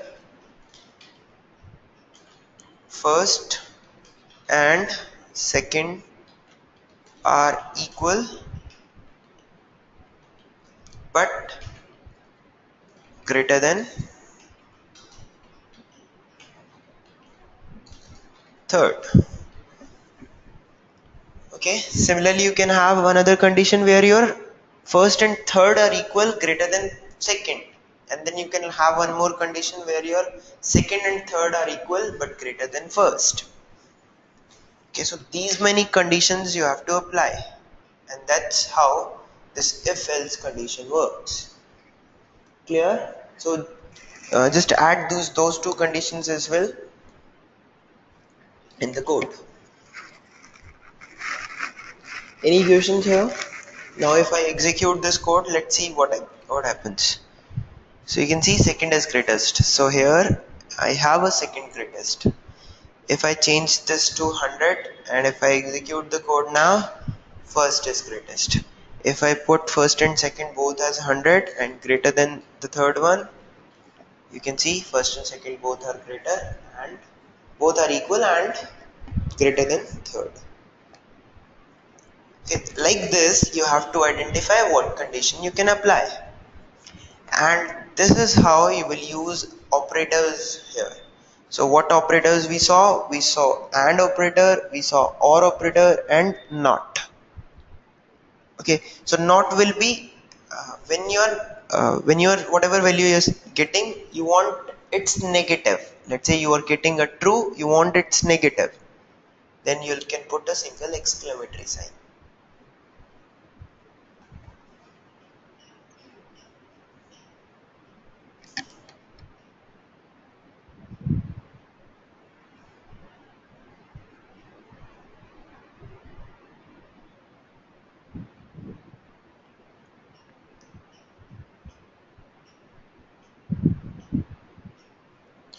Any questions, anyone?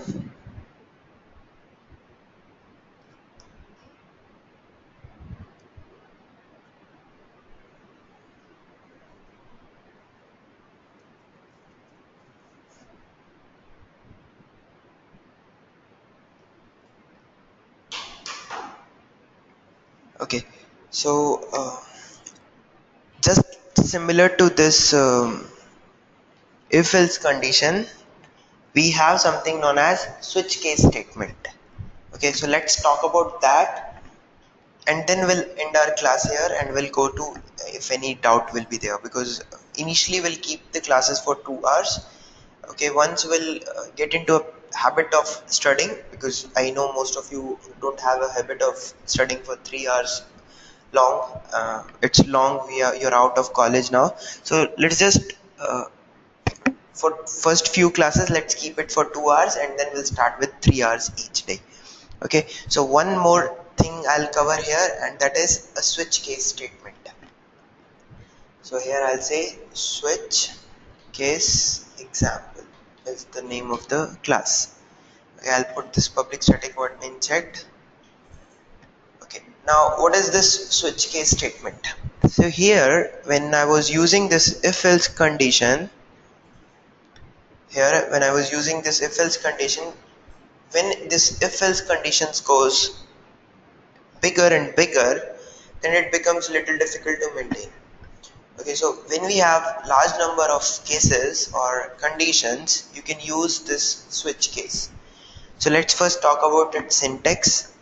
So here I can say like switch, just type switch, and then in the last you will see there is switch case statement. Select that. Here we have to pass a key and matching value you have to put in case. Like here I say a string variable myvar, okay, and here I'll put the condition, the key as myvar, and cases I'll put as, let's say, sun, okay, and here I'll say, hey, it's a Sunday,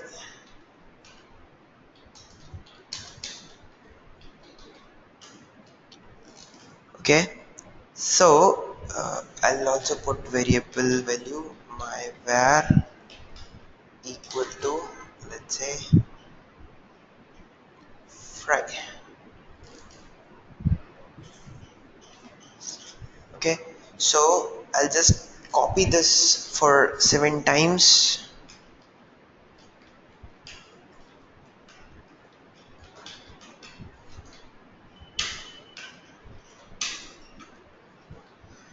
okay, and here it will be sat Friday, Thursday, Wednesday,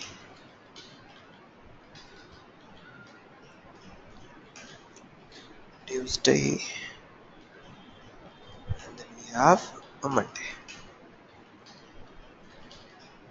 Okay. And if nothing matches, then please simply say not a correct day.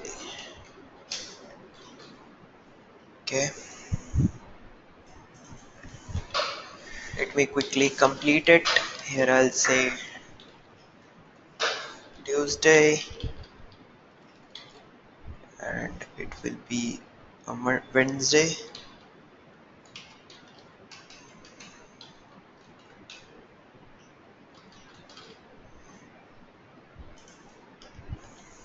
Then here I can put Thursday, Friday, and Saturday.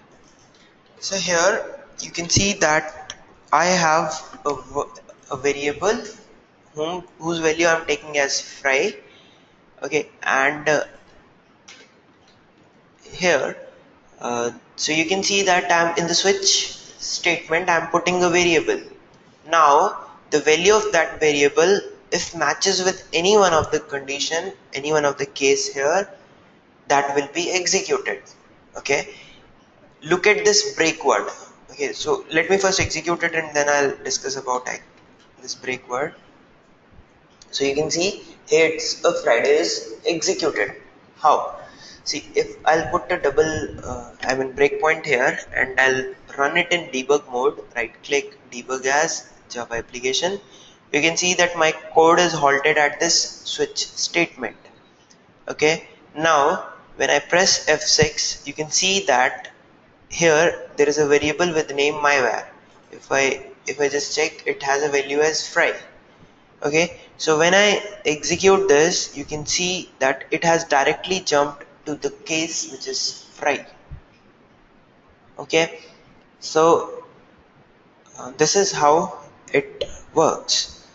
So it matches the case and then executes, and then if you execute it further, it executes that statement, execute it further, it has just came out. Okay, uh, I'll resume, everything will execute, terminate the session and come back to Java. Okay, so any questions here?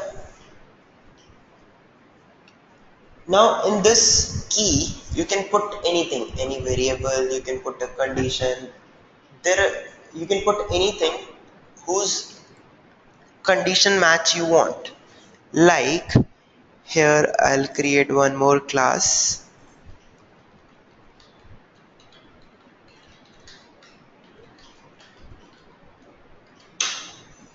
Okay, like here in this switch case example 2, I'll say switch.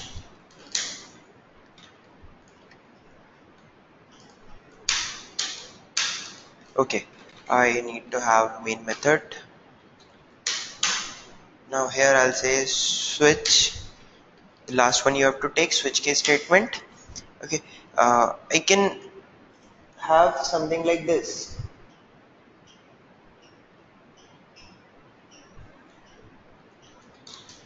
Int x comma y. Let's say I've taken two variables. Okay, I'll put some value to x, let's say 9, then put a value to y, let's say 7, and here I'll say key is x plus y. Now whatever will be the sum of these two number, and if there is a matching case, let's say I'm putting 13 here, I'll say sum is 13, and I'll put another case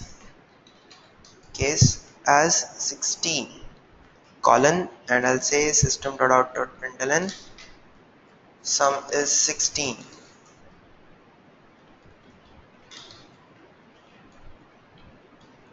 and here after this I'll say a break. Okay, when I execute this code, you can see that 16 is sum is 16 is printed because one of the case matches.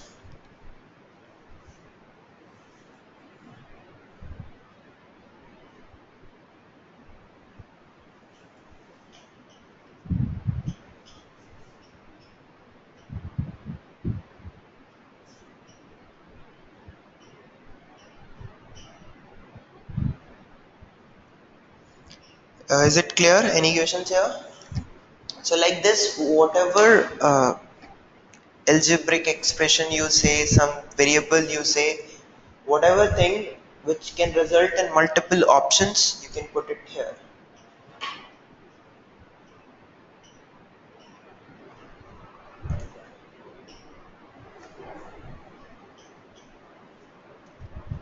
Okay, now I have one more thing to discuss. What if I don't put a break here?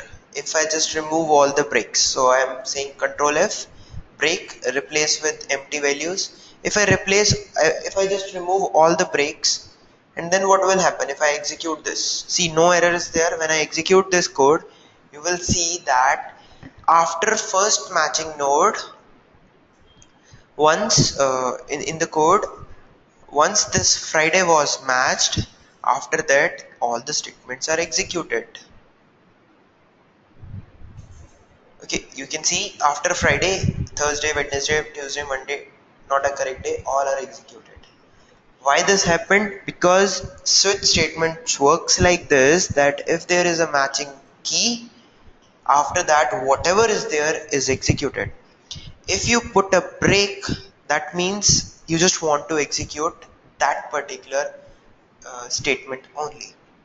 Okay, that particular case only.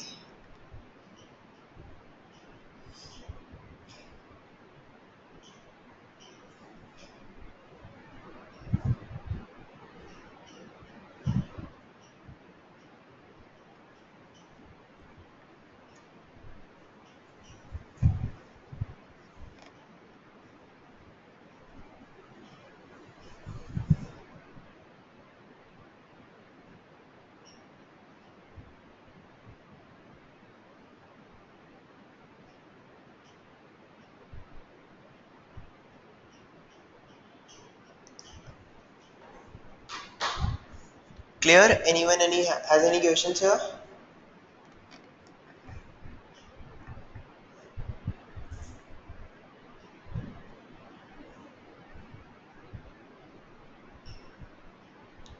Okay. Now assignments. I'll on these topics which we have covered. There are a few assignments which I have created. I'll send you all those assignments after the class along with the recordings link. Okay, so that's all for today.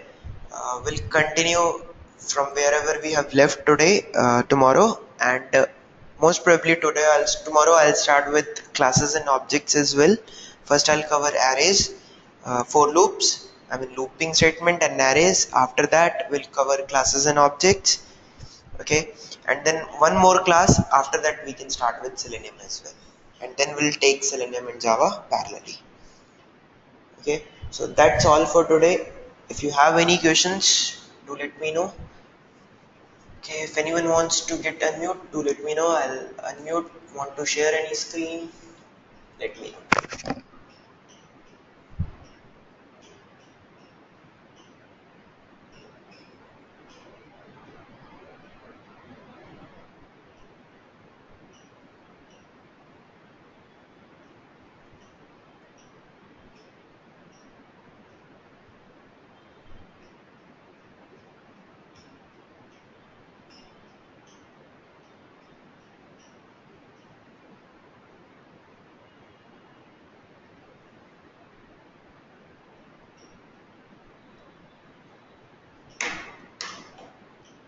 Okay, so if you don't have any question, you can drop off. Thank you so much for joining. See you tomorrow same time. Okay. And uh, Anshu, you're saying apart from class, which is clear as of now, anything else we have to read? Yeah, the topics which we have covered, just read all of them.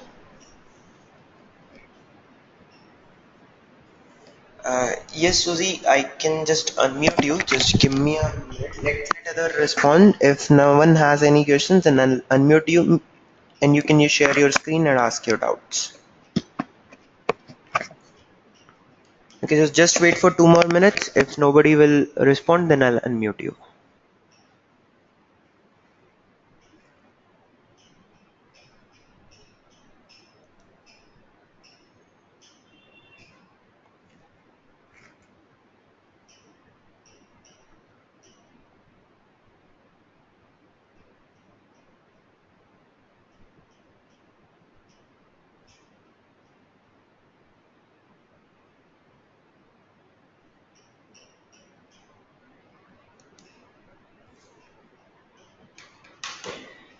Okay, I guess no one has any question. Then I can unmute you and do let me your question.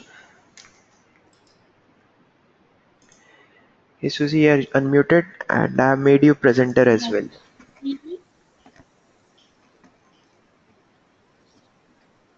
Can you hear me? Yes, I can hear you. The Java command, actually the command prompt. Mm-hmm. Can you share your screen? I cannot see your But screen. yeah, 1 second. Can you see now? Yes, I can see now. Yeah. Even after setting the home path, actually class path in the advanced settings, it says Java is not recognized. It's So not what would be the reason? It is not Java, it's Java C. Just type Java C. Java C. Enter. Okay. So, like after setting the Java path, have you opened this command prompt again, or was it open prior to that?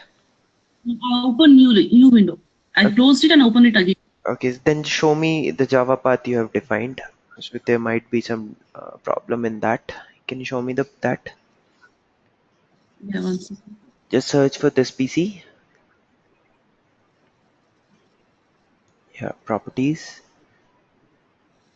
advanced system settings. Yes. Environment variables. Where you have defined. Yeah. Uh, just edit it. Okay, so here your Java, I mean, can you just, okay, this is little wrong, like I believe. Okay, so just this is something which you have added now or was already there. No, it's already added. Actually, it's around 2 weeks back, I think. Okay, can you copy this? Just click on edit. Yeah, copy it. Copy the complete Edit, yeah, path. it's already edit mode. Yeah, copy this Okay, complete I'll path. paste. Paste it in Notepad++. Okay. I want to see what exactly is added.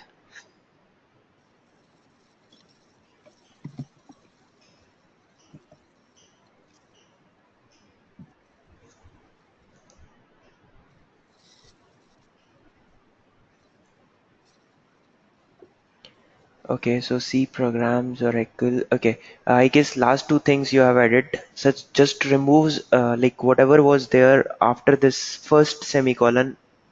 Remove everything. Okay, Okay. yeah, I remove. didn't remember. Just copy the first line back where it was. I'll tell you. This was. There is other way to add it. Yeah, control. I mean control X and paste it there back. Yep. Edit. Paste it back. I'll delete and paste it. Fine. Delete and paste or edit is fine. Okay. Now click on new. Click on New. new. Yeah, new. On that Yeah. only. On that only. Cancel it. In the path variable itself. Yeah. Click on new. Oh, sorry, edit. Now click on new and now copy paste other two one by one without any semicolon. You want me to copy everything or just the till bin, JDK bin? Then till bin, just type this, just copy this, paste it here, new, paste it here. Okay, okay. Yeah. Yeah, okay, and click Uh, OK again. yeah. Okay again, or I have to Yeah, click new. for now just click OK. I'll I'll add JRE later on. Just click OK and just open a new command prompt again. Close the previous one. Okay.